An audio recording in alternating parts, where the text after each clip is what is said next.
Halo Sobat Data, Hai Sobat Data. salam satu data pendidikan Indonesia.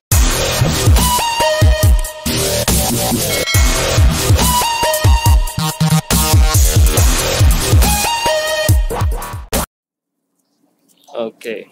Oke, kita udah sip, kayaknya udah mantap Mas Adam. Ya. Jadi teman-teman, perkenalkan, ini adalah Mas Adam Nugraha. Beliau kebetulan senior saya waktu di kampus. Nah, ini juga saya perkenalkan, ini Septi Adi Guslinar, panggilannya Septi. Nah, junior saya di kampus. Jadi kelihatan ya mana yang lebih berusia, mana yang masih mana yang masih muda. Oke. Ya baik, kita hadir di sini sore hari ini. Kita akan membahas mengenai satu hal, yaitu tentang proses bisnis pada satuan pendidikan. Ya. Kira-kira ada apa aja Mas Adam? Ya. Proses bisnis pada satuan pendidikan. Ya kan entitas di Dapodik ini ada 4 ya. Betul. Ada satuan pendidikan, ada peserta didik, Ya. ada PTK, dan ada substansi pendidikan. Betul. Nah, pada kesempatan hari ini Sobat Data, kita akan fokus membahas tentang yang satuan pendidikan. Yang satuan pendidikan Ya. dulu. Jadi jangan khawatir, nanti kita akan ada video lanjutan tentang peserta didik, proses bisnisnya pendidik dan tenaga kependidikan, proses bisnisnya substansi pendidikan. Jadi Sobat Data semua yang belum mengklik tombol subscribe ya, silakan untuk klik terlebih dahulu. Gimana kalau kerennya itu gimana? Jangan lupa like, comment, share. Jangan lupa Like, comment, share, and subscribe. Karena subscribe itu Gratis. Oke, Dan mantap. jangan lupa klik tombol lonceng. Ya, Kenapa? supaya nanti kalau misalkan ada video baru, Sobat Data bisa tahu bahwa kita sedang ada live streaming yang baru gitu Oke, ya. siap. Nah, baik. Oke. Materi pertama itu adalah tentang perekaman satuan pendidikan. Ya. Apa sih yang Mas Adam tahu tentang perekaman satuan pendidikan itu? Oke, perekaman. Jadi perekaman satuan pendidikan ini namanya perekaman ya. Iya. Berarti ini adalah Sobat Data semua membahas tentang pertama kali. Pertama kali. Iya, betul. pertama kali data satuan pendidikan direkam. Betul. Jadi data satuan pendidikan ini direkam, biasanya itu nanti outputnya adalah mendapatkan NPSN Pendapatan MPS. atau nomor pokok satuan pendidikan. Betul. Gitu. Dan di sini juga kita sudah melihat di layar kaca monitor Bapak Ibu semua, Sobat Data. Sobat Data. Ya. Bapak Ibu Sobat Data semua, bahwa di sini ada 4 unit kerja, 4 unit kerja yang terkait. Iya, terkait di perekaman ini ya. Betul. Ya. Yang pertama siapa Pak Adam? Yang pertama di sini ada Pusdatin ya. Pusdatin, Pusdatin betul. sebagai yang mengelola sistem untuk perekamannya. Betul. Kemudian Kemudian di tingkat kementeriannya masih ada kita yang ada di Sedijen ya, Ya. tingkat Sedijen. dan Terus juga yang dari selanjutnya- level dinas pendidikan dan juga satuan pendidikan. Ya, pasti terlibat itu juga. Jadi pertama kali untuk mendaftarkan atau merekam satuan pendidikan itu outputnya kan punya NPSN. Nah jadi Sobat Data, kalau misalkan di sini ada yang sekolahnya belum terdaftar NPSN, nah ini coba disimak baik-baik ya, bahwasanya kalau misalkan kita ingin mendaftarkan NPSN itu pertama kali harus harus punya SK izin operasional dulu Betul. dan juga SK pendirian ya. Iya, biasanya itu ada di Dinas Pendidikan Di ya. Dinas Pendidikan. Oke. Nanti satuan pendidikan mengajukan NPSN baru ke Dinas Pendidikan. Dinas Pendidikan nanti melalui sistemnya yang namanya itu Verval SP ya. Verval SP nanti Dinas Pendidikan mengajukan. Jadi yang bisa mengajukan ini hanya Dinas Pendidikan saja. Betul sekali. Admin di Dinas Pendidikan khususnya. Admin Jadi sekolah di sini tidak mengusulkan ya Mas Septi ya. tidak bisa mengusulkan, hanya mengajukan saja ke dinas. Oke, betul. Nah, nanti dari Dinas Pendidikan melalui sistem Verval SP nanti di-upload lah segala macam dokumen persyaratan.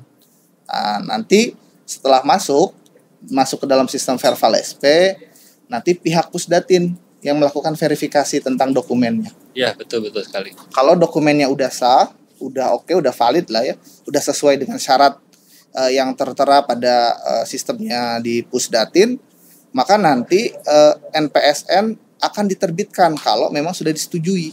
Oke. Berarti sebelum pertanyaan gini Mas Septi, biasanya ini sobat data semua di tiap daerah ada nih sudah punya NPSN baru. Betul. Nah, posisinya sekarang udah punya nih. Iya. Tapi ternyata belum terdaftar di Dapodik. Bagaimana nih kalau penjelasannya nih Mas Septi tentang itu? Penjelasannya biasanya teman-teman sobat data yang sudah daftar, sudah punya NPSN baru.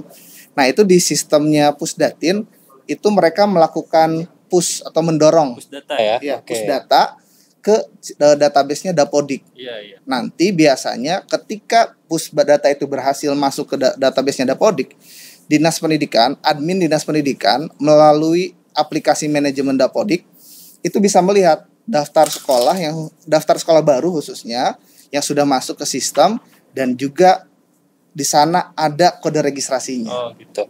Berarti kalau sekarang ini kan kita lagi maintenance nih posisinya. Berarti teman-teman sobat data nanti bisa mendapatkan atau datanya masuk ke Dapodik untuk yang NPSN baru ini berarti setelah nanti Dapodik rilis ya, ketika maintenance ini sudah selesai dan ada proses push data dari Pusdatin ke Dapodik. Oke. Mantap. Teman-teman tetap sabar menunggu kalau misalkan sampai sekarang belum ada yang dapat kode registrasinya ya. Oke, selanjutnya Mas Adam, tadi kita sudah bahas tentang perekaman satuan pendidikan baru. Selanjutnya kita akan masuk ke materi yang tentang penutupan satuan pendidikan. Penutupan ya, oke. Kalau tadi kan perekaman. Apa bedanya dengan penutupan? Jadi gini, mungkin kita bahas dulu, biasanya ini berpengaruh kepada progres Mas Septi, progres pengiriman Dapodik. Kita kan saat ini biasanya setiap periode pendataan sobat data kita belum pernah bisa mendapatkan 100% ya. Betul. Nah, biasanya ini memang karena ada sekolah-sekolah yang ternyata tidak mengirimkan data.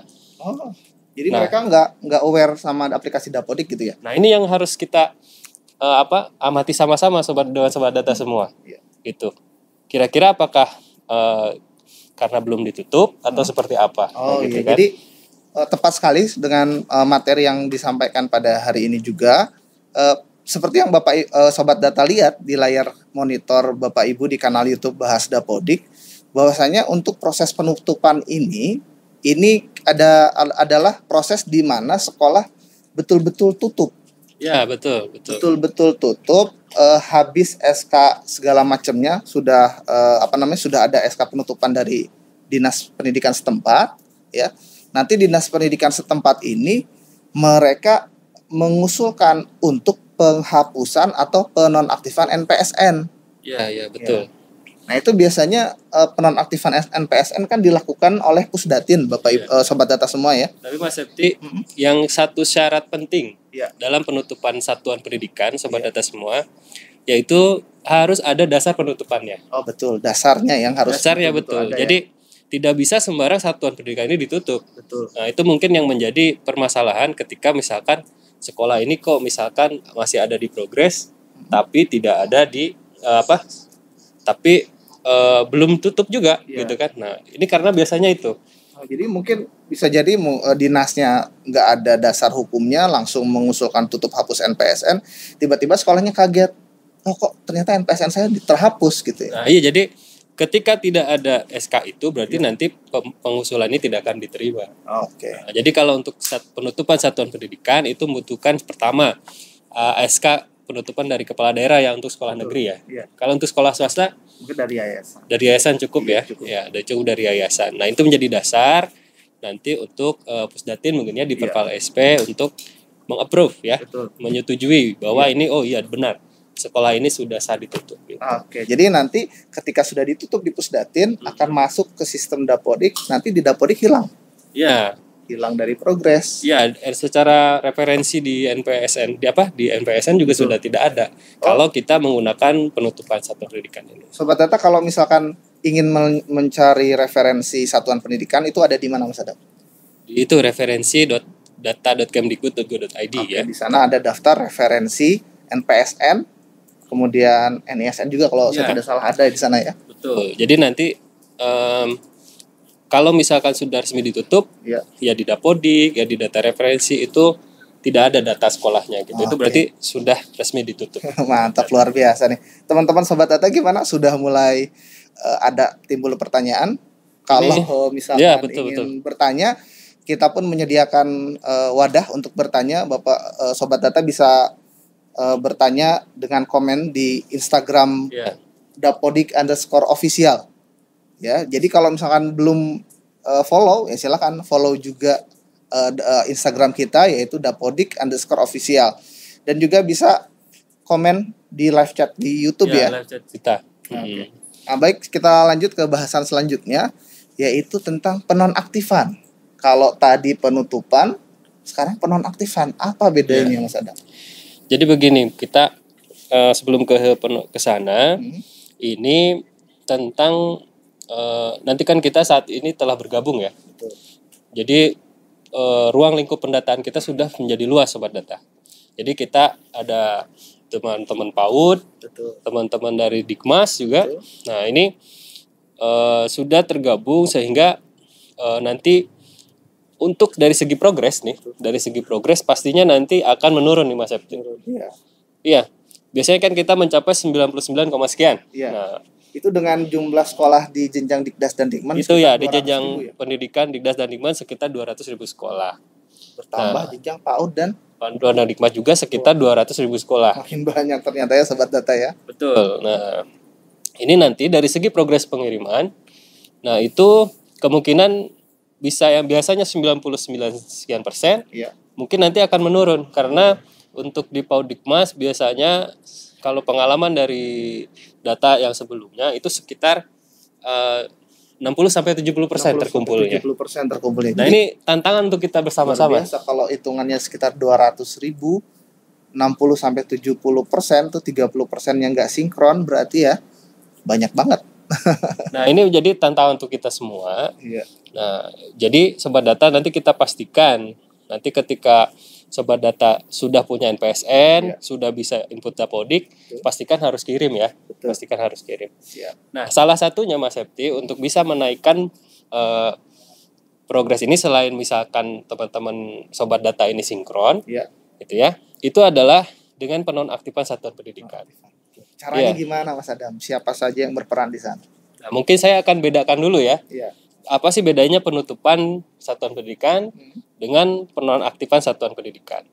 Nah, untuk penutupan satuan pendidikan ini untuk sekolah-sekolah yang sudah ada SK penutupan sekolahnya dari kepala daerah atau dari yayasan. Betul. Nah, sedangkan untuk penonaktifan ini adalah untuk sekolah-sekolah yang ternyata di daerah itu memang ada, Mas Septi. Iya. Di sekolahnya ini sudah tidak ada aktivitas pembelajaran.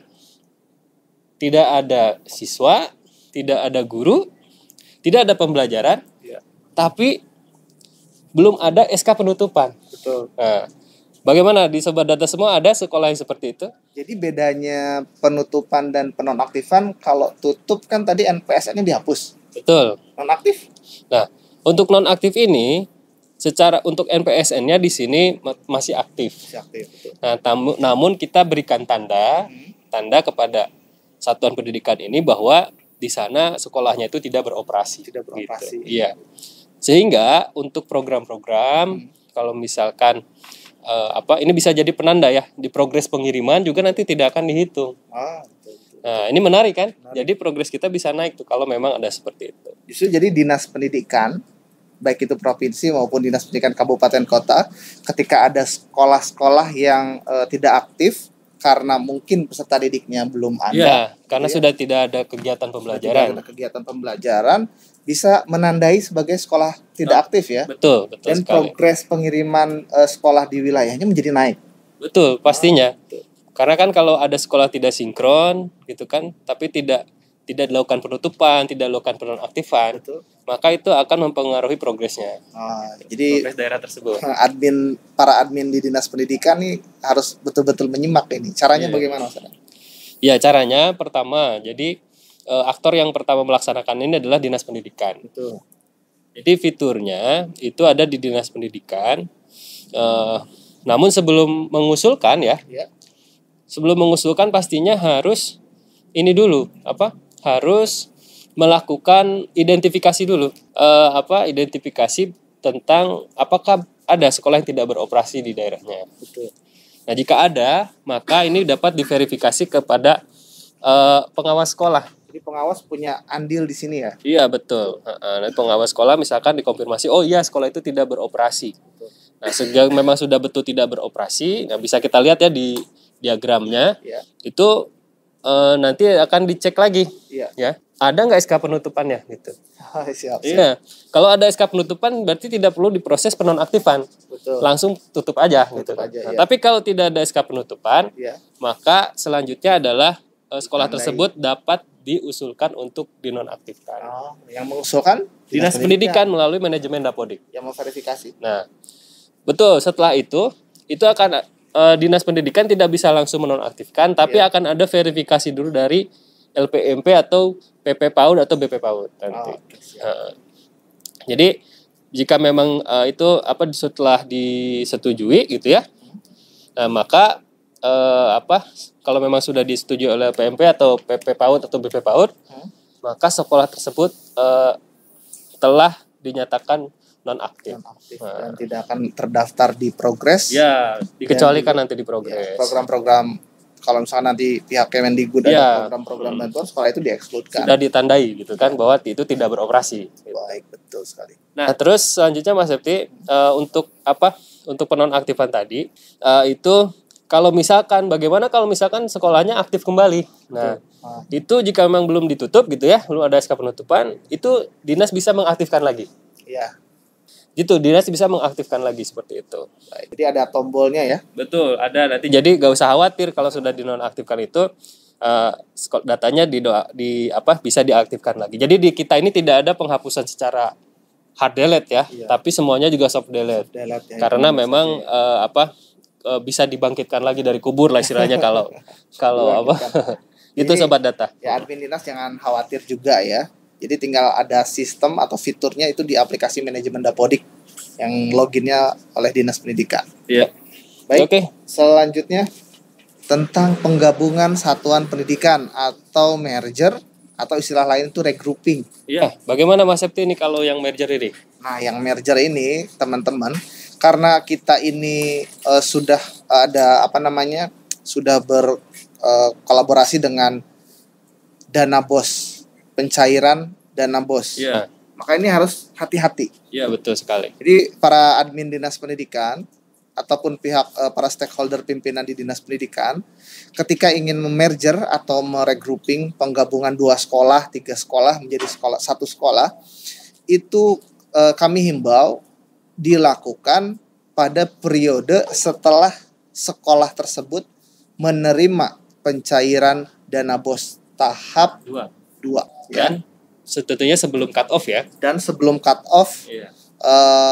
di tanggal di tanggal 30 Agustus ya. Agustus Oke. 2020. Jadi ada spare waktu kalau mau merger 31 atau 30 nih. Pokoknya akhir Agustus ya. deh. Iya. Jadi untuk prosesnya ya nanti admin dinas pendidikan ketika sudah mendapatkan SK merger itu lapornya ke 2 unit kerja. Saat ini masih kedua ya. Saat ini masih 2. Nanti lapor ke pihak Setditjen PAUD Dikdasmen dan juga lapor ke pihak Pusdatin. Di Setditjen PAUD Dikdasmen itu ada proses apa Mas Septi? Nah, di Setditjen PAUD Dikdasmen ada proses namanya menggabungkan data Dapodiknya. Gitu ya. Jadi sebelum ditutup, sebelum digabungkan data Dapodik yang di sekolah non induk itu dipindahkan. Dipindahkan data peserta didiknya, data gurunya Ke sekolah induk. ke sekolah induk. Jadi sekolah induk nggak perlu repot-repot tarik satu-satu. Oh, atau input manual ya, atau nggak perlu. input manual, nggak perlu. Jadi cukup laporkan ke kita. Baru setelah kita proses, setelah dicoba registrasi oleh sekolah yang induk, ya, baru ketika berhasil datanya tergabung ya, ketika petugas pendataan di sekolahnya sukses melakukan registrasi dan login, datanya masuk dari sekolah non induknya masuk ke sekolah induknya, baru nanti lapor juga ke dinas. Ya, Dinasnya lapor ke pihak Pusdatin untuk dilakukan penutupan satuan pendidikan yang non induk. Jadi dimergerkan ya NPSN-nya ya. NPSN-nya di merger dan NPSN yang lama dihapus. Baik. Jadi ini dengan ada penggabungan tadi memudahkan sekolah ya. Betul. Untuk tidak memproses secara manual, Ya. tapi bisa kita proses secara otomatis ya. Otomatis oleh sistem kita ada sistem dan fiturnya. Ya, pastikan jika memang sudah ada yang merger berarti teman-teman sobat data dari Dinas Pendidikan sudah menyiapkan SK-nya ya. Betul. Harus ada SK dulu ya. Ada SK dulu. Karena kita nggak berani gabung kalau nggak ada Ya, SK-nya. ada SK dari kepala daerah. Betul. Nah, setelah itu proses yang tadi seperti dijelaskan Mas Septi. Siap. Nah, berikutnya perubahan nomenklatur. Perubahan nomenklatur ini perubahan nama, Mas Sedap. Iya. Jadi biasanya nama-namanya ada SDN 1 berubah. Mungkin karena ingin menyeragamkan nama-nama di wilayah ininya apa? Biasanya ada tambahan nama kecamatan. Nama kecamatan, betul. Kayak gitu. SD Negeri 1 Bayongbong, misalkan kalau kecamatannya Bayongbong. Macam-macam pokoknya apapun alasannya, untuk alurnya ini sekolah nggak bisa memproses, nggak bisa mengajukan. Yang bisa mengajukan hanya Dinas Pendidikan saja. Dinas Pendidikan dengan SK izin operasional yang baru, yang namanya baru gitu ya, diajukan melalui sistem Verval SP. Oke. Jadi bukan di aplikasi manajemen Dapodik, tapi diajukan lewat sistem Verval SP. Nanti dari sistem Verval SP akan diproses, diverifikasi oleh pihak Pusdatin. Iya. Nanti pihak Pusdatinlah yang melakukan verifikasi dokumennya benar nggak? Iya, betul. Dari nama yang lama ke nama yang baru. Iya.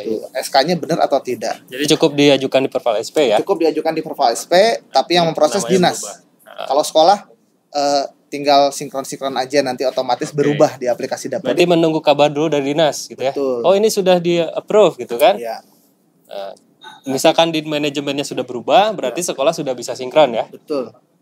Oke. Kalau Dapodik mengikuti apa yang ada di Verval SP. Karena kita itu referensi ya, data referensi. Ya, Jadi data Dapodik masternya di sana. otomatis mengikuti. Betul. Oke. Oke. Berikutnya tentang perubahan data identitas. Ya, identitas satuan pendidikan sobat data ini merupakan data yang penting ya Mas Septi ya. Betul.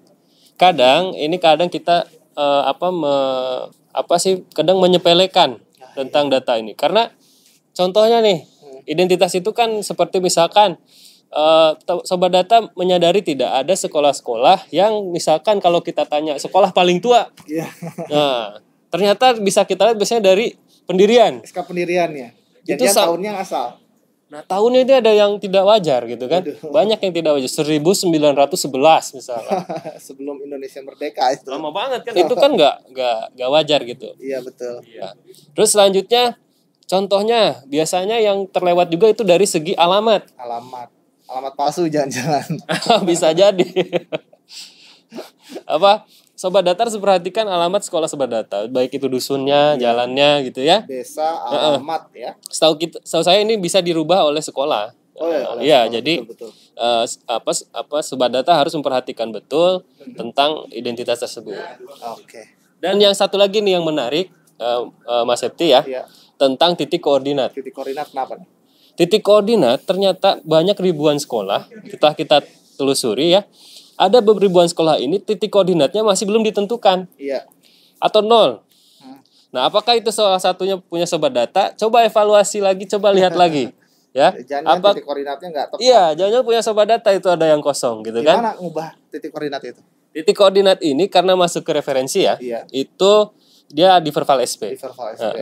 Jadi Teman-teman sobat data selaku petugas pendataan di sekolahnya Iya. masing-masing harus punya loginnya. ya nanti coba cek, pastikan sudah diusulkan ya, sudah diusulkan titik koordinatnya. Oke.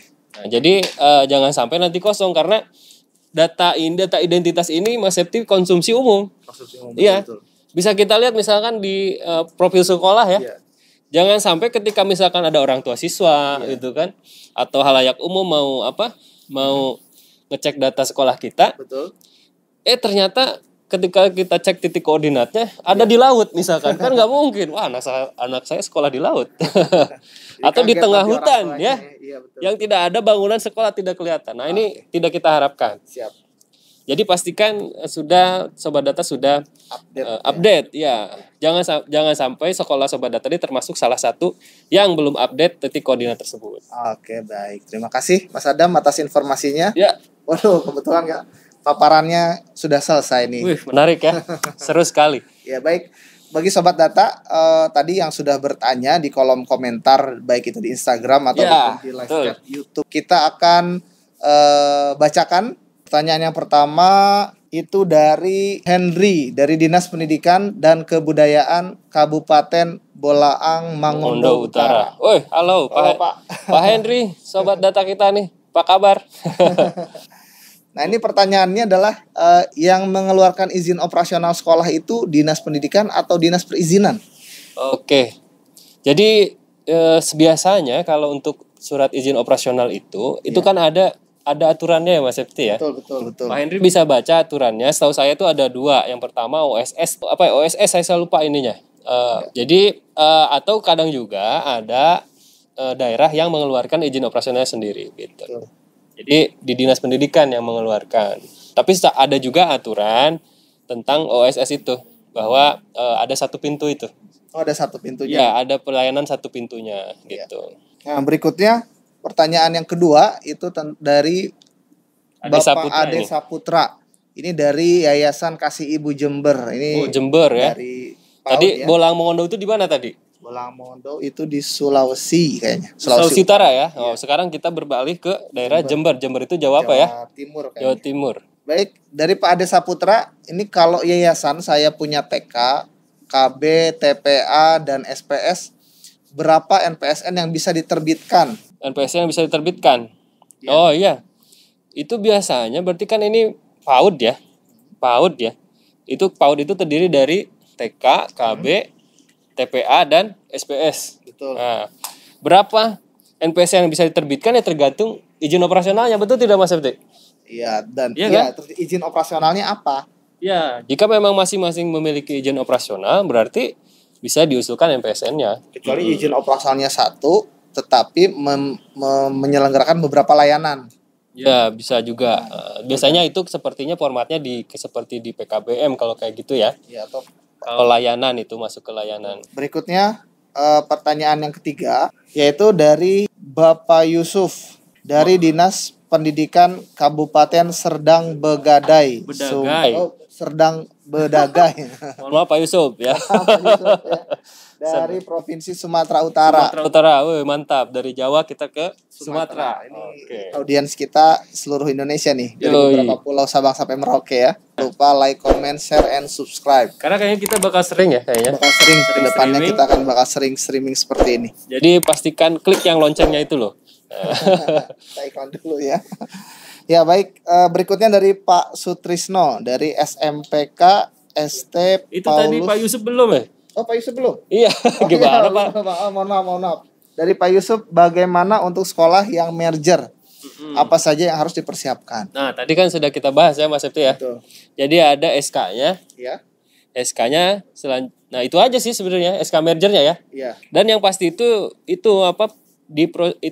SK-nya itu diprosesnya antara berarti yang paling tepat tuh Juli Agustus sekarang berarti ya. Juli Agustus sekarang. Bulan Agustus mungkin bisa diproses supaya nanti kalau misalkan cut off itu datanya sudah di merger. Betul. Gitu kan. Jadi nanti pada saat peng-SK-an selama kan cut off cuma satu kali ya. Iya, biasanya kalau di mergernya setelah cut off ada potensi masalah di sana nanti biasanya. Jadi harus segera kalau memang ada merger.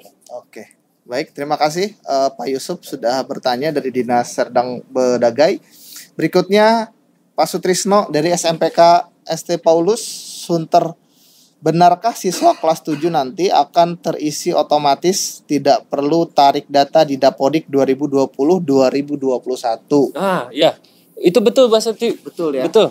Jadi ada mekanisme namanya integrasi PPDB ya. Oh, itu yang diselenggarakan oleh Pusdatin. Iya, jadi oleh Kemendikbud kan karena Covid ini jadi Kemendikbud memfasilitasi terkait dengan PPDB secara daring. Iya. Nah, salah satunya adalah datanya nanti bisa diintegrasikan dengan Dapodik. Nah, tapi harus pastikan dulu ya. Iya. Tapi apakah di daerah Pak Sutrisno ini sudah mengajukan atau belum? Nah, jika belum, silahkan nanti bisa diajukan. Kalau nggak salah lamannya itu ppdb.kemdikbud.go.id. Ya, jadi nanti pastikan coba cek di sana apakah daerah Pak Sutrisno masuk nggak yang mengusulkan. Dan juga informasi untuk para admin dinas pendidikan Iya, betul. dimanapun Anda berada yang belum mendaftarkan atau belum melakukan integrasi Bisa ya? masih bisa ya, sampai itu deadline 25 Juli 2020. Jadi segera gabung. Itu ya. harus API atau gimana Mas Septi? Nah, ini integrasinya nanti dari pihak Pusdatin. Setahu kemarin itu kan katanya tidak API, walaupun misalkan belum punya sistem, hasil PPDB-nya itu bisa diintegrasikan ya. Nah, berarti formatnya Excel bisa dong. Ya, jadi nanti ada format yang ditentukan, terus nanti Bapak Ibu bisa upload. Tapi ada suratnya dulu nanti, surat pengajuannya. Pokoknya lengkapnya informasinya ada di ppdb.kemdikbud.go.id. Itu mungkin Pak Sutrisno ya informasinya. Berikutnya dari Husna Lutfia, Paud Al-Falah. Al-Falah. Sobat Bunda Paud ya, sobat data Bunda Paud ini. Belum tentu Bunda loh. Ini namanya Husna. Ayo, gimana? Pertanyaannya adalah masa COVID berdampak pada jumlah peserta didik baru. Apakah berkurangnya peserta didik bisa berakibat pada penonaktifan satuan pendidikan? Ya. Nah, itu biasanya kalau tentang nonaktif ini lebih cenderung kepada yang memang sudah tidak beroperasi. Kalau misalkan kalau misalkan tentang berkurang, itu nanti mungkin menjadi kebijakan dinas pendidikan yang menilai ya. Tapi pada biasanya untuk yang dinonaktifkan itu yang benar-benar sudah tidak beroperasi. Tidak ada aktivitas, tidak ada istilahnya tidak ada pembelajaran, tidak ada siswanya, tidak ada gurunya gitu. Meskipun 1 anak, 2 anak atau 3 anak yang masuk, nah itu nanti jadi pertimbangan dinas pendidikan nanti untuk apakah masih tergolong aktif atau tidak. Ini Jakarta Mas Septi nih. Siapa tadi Mas siapa? Itu Jakarta ini kita harus apresiasi Mas Septi. Kenapa? Sobat data perlu kita ketahui yang memiliki progres 100% itu hanya Provinsi DKI Jakarta. Tepuk tangan dong ya. Salut buat DKI Jakarta. Jadi provinsinya, kabupaten kotanya semuanya mengirimkan. Nah, ini kan teman kita nih dari PAUD. Nah, pastikan juga nanti teman-teman yang PAUD dan Dikmas itu nanti mengirimkan juga ya. Kita apresiasi betul untuk teman-teman Pusdatikom ya. Pusdatikom strateginya luar biasa. Semoga di yang PAUD Dikmas sekarang juga bisa menyusul seperti itu ya. Bisa tetap 100%. Iya, siap. Ini kayak Pusdatikomnya gencar banget nih mendorong sekolah-sekolah di wilayah. Nah, ini bisa jadi pembelajaran ya untuk daerah yang lain ya, sobat data di daerah yang lainnya. Berikutnya ada pertanyaan dari Usman. Usman ya. Iya, dari SMP Rodatul Ulum. Ini wilayahnya di mana kurang tahu kita.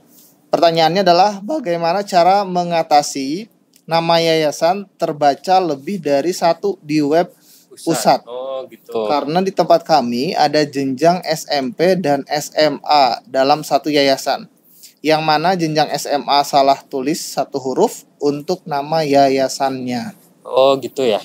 Ini yayasan ini verbal yayasan atau apa ya? Iya, kalau nggak salah sekarang ini sudah diindikan tentang NPYP ya, nomor pokok. Iya. Namun kami juga informasinya belum terlalu mendalam.